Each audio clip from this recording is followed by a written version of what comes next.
जय हिंद साथियों, मैं अनुराग एक बार फिर से आप सभी का स्वागत करता हूं आपके अपने परिवार ए टू जेड ट्रिकी क्लासेस में। आप सभी को दीपावली की ढेर सारी शुभकामनाएं। माता लक्ष्मी और प्रभु श्री गणेश की कृपा आप सभी के ऊपर बरसे और साथ ही साथ माता सरस्वती की असीम अनुकंपा आप सभी के ऊपर बनी रहे। तो इसी दीपावली के इस शुभ अवसर पर मैं एक छोटी सी खुशियां आप सभी के सामने बांटने आया हूं। तो जैसा कि आप सभी को ये बात पता होगी कि UP triple SC junior assistant UP university के द्वारा जूनियर असिस्टेंट कनिष्ठ सहायक की भर्ती अभी जल्द ही में निकली हुई है। तो उत्तर प्रदेश अधीनस्थ चयन सेवा आयोग द्वारा यह भर्ती जारी की गई है। लेकिन सबसे बड़ी बात यह है कि अभी जो पेट का एग्जाम हुआ है 2022 में, ये भर्ती उसके थ्रू नहीं होने वाली है। पेट का एग्जाम जो इसने 2021 में दिया है, ये भर्ती उसके जरिए होने वाली है। तो जिन्होंने भी पेट का एग्जाम 2021 दिया है उन सभी के लिए एक बहुत ही बड़ा खुशखबरी है। इस भर्ती की कुल संख्या है 1262 भर्तियां आई हैं और ये भर्ती थोड़ी मात्रा में कम है। ये लगभग 3200 के आसपास आने वाली थी। बहुत ही अच्छी वैकेंसी है। लगभग लगभग बहत्तर बहत्तर बहत्तर विभागों में से आपको उत्तर प्रदेश के 72 विभागों में से आपको कहीं भी ज्वाइनिंग दी जा सकती है। तो ये 1262 भर्तियां हैं। 1262 लोगों की ज्वाइनिंग की जाएगी इस पद के जरिए। तो ये भर्ती लगभग 3200 के आसपास आने वाली थी, लेकिन भर्ती को कम करके 1262 कर दिया गया। लेकिन फिर भी इसमें पे ही हम लोग क्या करेंगे, इस भर्ती पहले को समझते हैं कि इसका क्या क्या प्रावधान था, पेट में क्या स्कोर होने चाहिए और साथ ही साथ इसका क्या क्या सिलेबस है। तो हम सब पे पारी पारी चर्चा करेंगे। चलिए स्टार्ट करते हैं।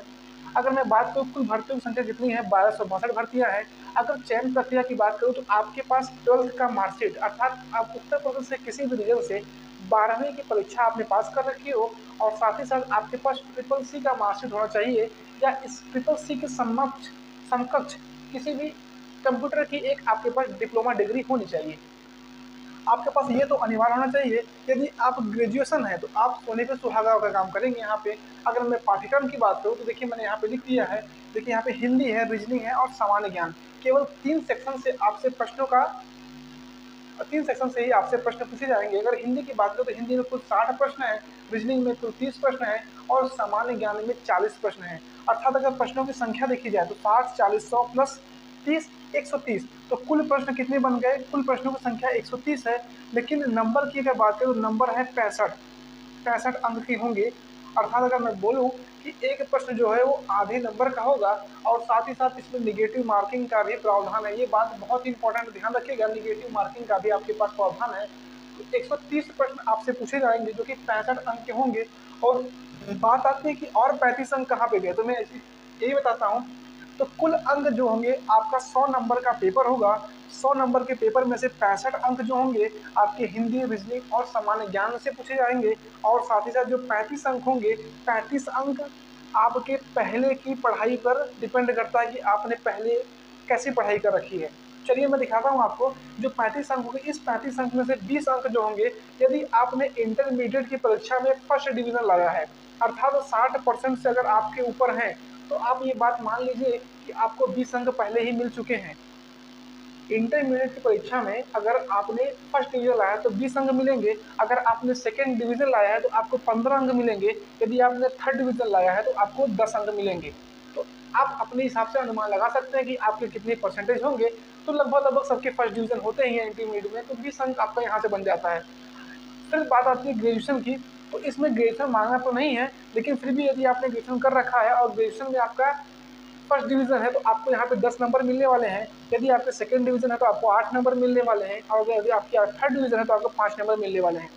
तो ग्रेजुएशन में भी लगभग लगभग फर्स्ट और सेकंड डिवीजन के आसपास ही मैक्सिमम लोग हो जाते हैं। तो अब सेकंड डिवीजन भी आपका है तो आपको 8 नंबर, फर्स्ट डिवीजन आपको 10 नंबर, तो 20 10 30, तो 30 नंबर आपके यहाँ से बन जाएंगे। और रही बात जो 5 नंबर की, तो 5 नंबर आपको स्पोर्ट कोटा से मिलने वाला है। अर्थात यदि आप इंटरनेशनल लेवल के खिलाड़ी हैं, जैसे कि आपने किसी इंटरनेशनल गेम में, किसी भी गेम में आपने पार्टिसिपेट कर रखा है, तो आपको 5 नंबर ऐसे मिलने वाले हैं। तो जाहिर सी बात है जो इंटरनेशनल लेवल का खिलाड़ी होगा वो इस भर्ती को किस लिए भरेगा, काहे के लिए भरने नहीं जाएगा। तो यदि आप नेशनल के खिलाड़ी हैं तो आपको 5 नंबर पूरे के पूरे मिल जाएंगे। यदि आप इंडिया लेवल कहीं ना कहीं खेले हुए तो आपको 4 नंबर मिल जाएंगे। यदि आप स्टेट लेवल पे कहीं ना कहीं खेले हैं तो आपको 3 नंबर मिलेंगे। और यदि आपने किसी भी डिस्ट्रिक्ट लेवल पे खेला है या अपने कॉलेज लेवल पे खेला है तो आपको 2 नंबर वहाँ पे मिल जाएंगे। तो इस तरीके से ये 5 नंबर, 10 नंबर और 20 नंबर, 35 नंबर आपको यहाँ से मिलने वाले हैं जिसकी तैयारी आपने पहले कर रखी है। तो अब बात आती है ये भर्ती 10+2 पे ही है। ट्रिपल सी की डिग्री अनिवार्य है आपके पास तो होनी चाहिए। 3 चीज़ों से आपसे क्वेश्चन पूछे जाएंगे। 3 पाठ्यक्रम हिंदी का है, रीजनिंग का है और सामान्य ज्ञान का है। हिंदी में अभी यदि आपकी डिमांड रहेगी तो मैं आप इनके भी सिलेबस को मैं आपको डिवाइड करके अच्छे तरीके से समझा दूंगा कि इनमें से क्या क्या चीज़ें पूछी जाएंगी, अर्थात हिंदी में कौन कौन से टॉपिक मेन इंपॉर्टेंट है, रीजनिंग में क्या क्या इंपॉर्टेंट है और सामान्य ज्ञान में क्या क्या इंपॉर्टेंट है। रीजनिंग की वीडियो आपको लगातार दी जाएगी। जो रीजनिंग का लेवल होगा वो वीडियो का ही लेवल होगा। वीडियो का जो लेवल होता है डेवलपमेंट ऑफिसर के एग्जाम का जो लेवल होता है रीजनिंग में, सेम टू सेम वही लेवल जूनियर असिस्टेंट का भी रहने वाला है। तो उसके बाद अगर मैं बात करूँ टाइपिंग की, तो टाइपिंग मोस्ट इंपॉर्टेंट है एग्जाम निकालने के। तदुपरांत आपको टाइपिंग के टेस्ट के लिया जाएगा और टाइपिंग के टेस्ट में इसमें एक ट्विस्ट ये है कि आपको हिंदी और इंग्लिश दोनों की टाइपिंग आनी चाहिए। बहुत सही सुना आपने।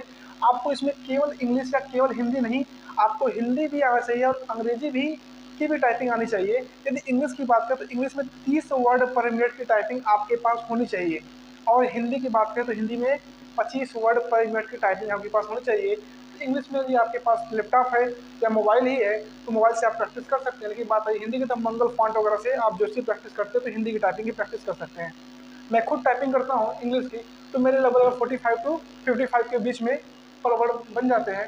देखिए WPM होता है वर्ड पर मिनट। इतने वर्ड पर मिनट आपको लिखने होंगे। 1 मिनट के अंदर 30 वर्ड और 10 मिनट की टाइपिंग चलेगी, अर्थात 300 वर्ड आपको 10 मिनट के अंदर लिखने होते हैं। तो मैं इसके बारे में आपको डिटेल में बताऊंगा। एक बार मैं टाइपिंग कैसे होती है मैं करके भी आपको दिखाऊंगा वीडियो के जरिए। तो इतनी चीज़ें हैं इस भर्ती के अंदर, इतनी चीज़ें आपको समझनी थी। अगर मैं बात करूँ कि कौन लोग इस भर्ती का फॉर्म भर सकते हैं, तो जिसने 2021 का पेड का एग्जाम दिया था वो सभी के सभी व्यक्ति इस भर्ती में फॉर्म अप्लाई कर सकते हैं। अभी 25 रुपये शुल्क लग रहा है। अगर मैं शुल्क की बात करूँ, शुल्क अभी 25 रुपये लग रहा है, लेकिन इसके बाद भी अभी परसेंटाइल फिक्स करके इनमें से फिर से लोगों की छटैया की जाएगी। अगर देखा जाए तो किन नंबर से ऊपर के लोगों को लिया जाएगा। इसके पहले सप्लाई फूड इंस्पेक्टर जो पेट के थ्रू अभी 2 वैकेंसी हुई है। एक तो JNM की हुई जो नर्सिंग महिलाओं की हुई है, उसके बाद लेखपाल की हुई जो कोर्ट में भी लटकी हुई है। अगर मैं बात करूँ इसकी जूनियर असिस्टेंट की, सप्लाई फूड इंस्पेक्टर एक वैकेंसी क्लियर कराया था अपना, किया हुआ है, जिसमें 57 के आसपास लगभग पोस्ट थे और जनरल की जो कटाव गई थी पेट की वो 85 नंबर गई थी। जी हाँ बिल्कुल, 85 नंबर से ऊपर के लोगों ने ही क्या किया था, फॉर्म को फिल किया था, अप्लाई किया था वहाँ पे। अब मैं बात करूँ, अब इसमें 1265 के आसपास पोस्ट है। तो एक अंदाजा यहाँ पे लगाया जा सकता है, किसी को कोई चीज़ फिक्स नहीं होती है, केवल लोग एक अनुमान ही लगा सकते हैं।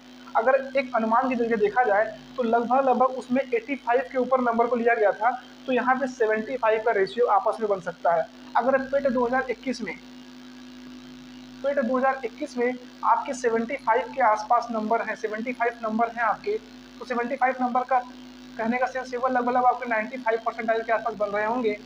75 नंबर हैं अगर आपके, तो इन 75 नंबर पे आप फॉर्म को अप्लाई करके श्योर हो सकते हैं कि मेरा इसमें मैं फॉर्म को फिल कर सकता हूँ, अप्लाई कर सकता हूँ। अभी लेकिन 25 रुपये ही शुल्क है, तो जो 70 के ऊपर भी है वो सब भी इस फॉर्म को भरें। उसके नीचे भरने का कोई तात्पर्य ही नहीं है, क्योंकि वो बाद मिलेगा नहीं, आपका नुकसान होगा पैसा। तो 70 के ऊपर सभी लोग भरे, लेकिन जहाँ तक अनुमान है 75 नंबर के ऊपर वाले ही इस फॉर्म को मेंस एग्जाम को फिल कर सकते हैं। तो चलिए मिलते हैं इसी तरह के नेक्स्ट वीडियो मजेदार वीडियो के साथ और कुछ जानकारी भरी वीडियो के साथ। जितने भी अब वैकेंसी आएंगी मैं सारे पे आपको छोटे छोटे वीडियो के माध्यम से उसकी डिटेल बताता चलूंगा। मिलते हैं नेक्स्ट वीडियो में। जय हिंद, जय भारत।